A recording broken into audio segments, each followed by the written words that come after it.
बघितलं तर तब्बल 15 वर्ष कंप्लीट झाले. सनेज बरोबरचा प्रवास जर बघितला मागच्या 8 वर्षाचा आणि सनेजच्या माध्यमातून टोटल 3.5 करोड पेक्षा जास्त इन्कम माझ्या अकाउंटला आले. आज महिन्याचा चेक जर बघितला 5 ते 6 लाख रुपये घेतोय. 3 कार झाल्या. आत्ताची गाडी वापरतोय तिची किंमत आहे 52 लाखाची. हॅलो, पाहिजे काय सगळं पाहिजे. आता इथं मॅडम बोलून गेला, संजीवनी मॅडम बोलून गेल्या, प्रत्येकाने करोडो रुपयाची इन्कम सांगितलं. ऐकायला भारी वाटतं ना? किती भारी वाटतंय ना? पण तुम्हाला वाटतंय की सहजासहजी भेटला असेल? आपल्या मराठीत एक म्हण आहे, टाकीचे गाव सोसल्याशिवाय देव पण येत नाही. सर नो, तुम्हाला असं वाटत नाही का या प्रत्येक व्यक्तीच्या पाठीमागे संघर्ष असेल? हॅलो, इथपर्यंत येण्यासाठी अडचणी आल्या असेल त्यांना. मी ज्यावेळेस बिझनेसला सुरुवात केली मित्रांनो, असा व्यक्ती तुमच्या समोर उभा आहे ज्याला सगळ्यांनी सांगितलं होतं की तू आयुष्यात काहीच करू शकत नाही. ज्याला लोकांनी सांगितलं होतं की पैसा पण तू कमवू शकत नाही, तू शिक्षण सुद्धा घेऊ शकत नाही, कारण मिडल क्लास फॅमिली जन्म झालाय. एका छपराच्या घरात 3 ते 4 वर्षाचा असताना वडील एक्सपायर झाले. एका मराठी मीडियम मधून शिक्षण पूर्ण घेतलं आणि सीए कंप्लीट करत होतो, चार्टर्ड अकाउंटंट. जिथं जाणं लोकांचं स्वप्न असतं तिथपर्यंत टच करून आम्ही रिटर्न आलो. काल ज्यावेळेस बरेच लोक सांगत होते ना जॉब मधून करिअर बनत नाही, ऑलरेडी प्रॅक्टिकल अनुभव घेतलाय. 15,000चा जॉब 2011-12 मध्ये सोडला आणि या इंडस्ट्रीला लगातार फुल टाइम काम करत होतो.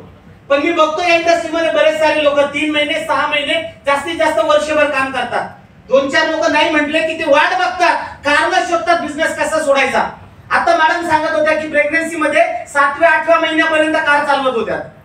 मित्रांनो, ज्यावेळेस मी लोकांना हा बिझनेस समजून सांगत होतो की इंडस्ट्री जबरदस्त आहे, फ्युचर ब्राईट आहे, 2011 ते 2016 माझ्या अकाउंटला मित्रांनो इन्कम आले फक्त 3.5 लाख रुपये.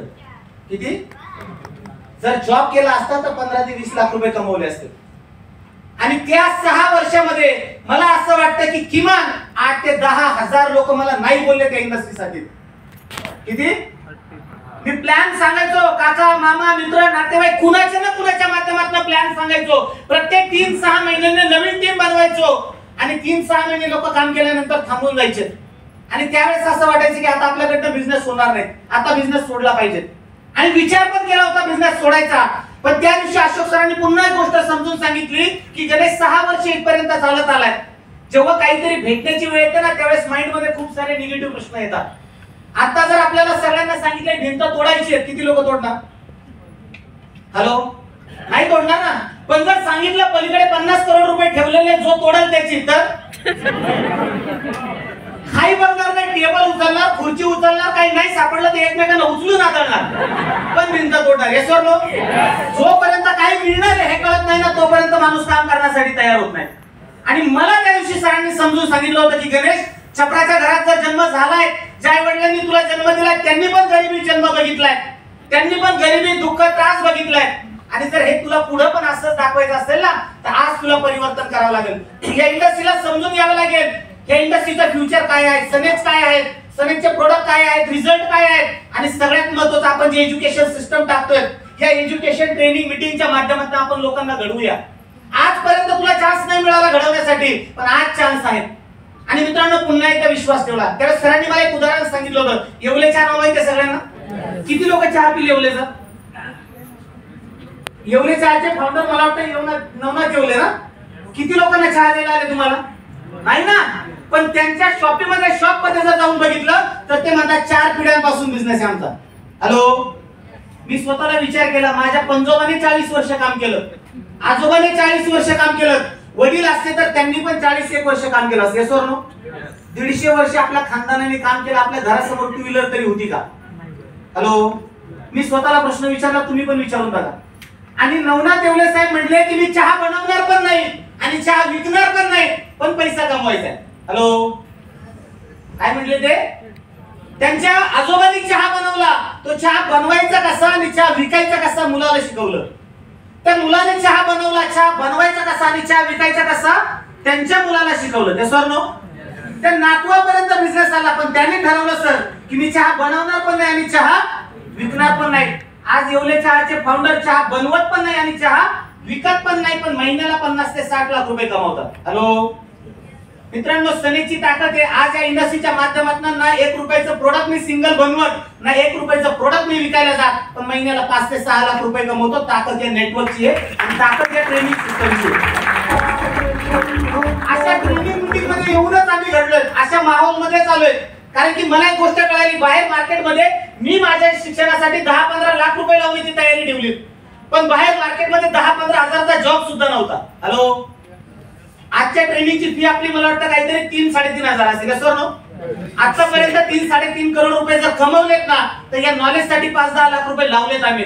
कारण की म्हटलं जातं मार्केटमध्ये माणूस जेवढं नॉलेज घेणार तेवढाच पैसा कमवणार. हॅलो, तुमच्याकडे जर 15,000 आता जर अकाउंटला येत असतील जॉबच्या माध्यमातून, तर तुमच्याकडे नॉलेज फक्त 15,000 कमवण्याचं आहे. हॅलो, इथं असे पण काही लोक असतील ज्यांना जॉबची सॅलरी 50,000 आहे, तर तुमच्याकडे 50,000चं नॉलेज आहे. त्या 50,000च्या नॉलेजवर तुम्ही 1 लाख आयुष्यात कमवू शकणार नाही. सनेज मध्ये जर तुम्हाला मोठी अचिव्हमेंट करायची असेल ना, नेहमी ट्रेनिंग मीटिंग मध्ये यावं लागेल, नेहमी या वातावरणामध्ये यावं लागेल, नेहमी या प्रोग्राम मध्ये यावं लागेल आणि स्वतःसाठी खर्च करावा लागेल. हॅलो, आतापर्यंत चांगले कपडे घातले, चांगलं जेवण केलं, पण वेस्ट आहे. Yes or no? जे नॉलेज साठी खर्च करणार ना, हेच तुम्हाला काम येणार आहे. आज माझ्या गावात माझ्या खानदानात ज्या दिवशी मला कार घ्यायची होती ना, त्या दिवशी मी सर्च केलं की जी गाडी नगर जिल्ह्यात नाही ना, ती मला गाडी घ्यायची.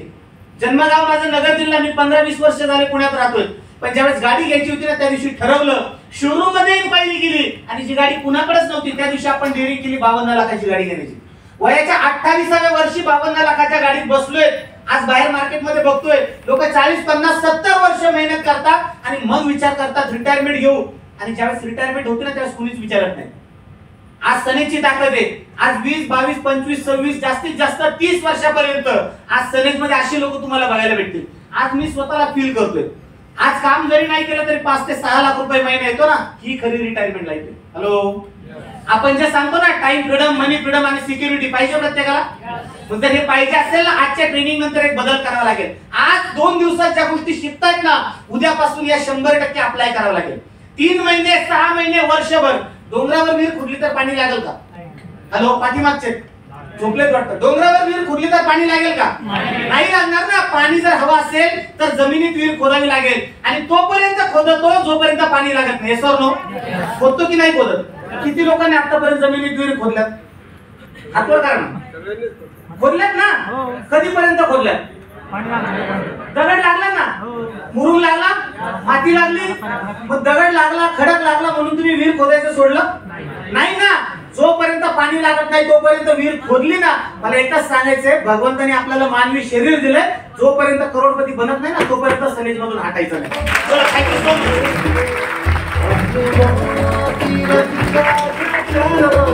थँक्यू. ऑल प्राइम क्लब वाचवायचे स्पीकर यासाठी मला बसून एकदा क्लिपिंग करूया. आपण जोरदार ट्राय करूया.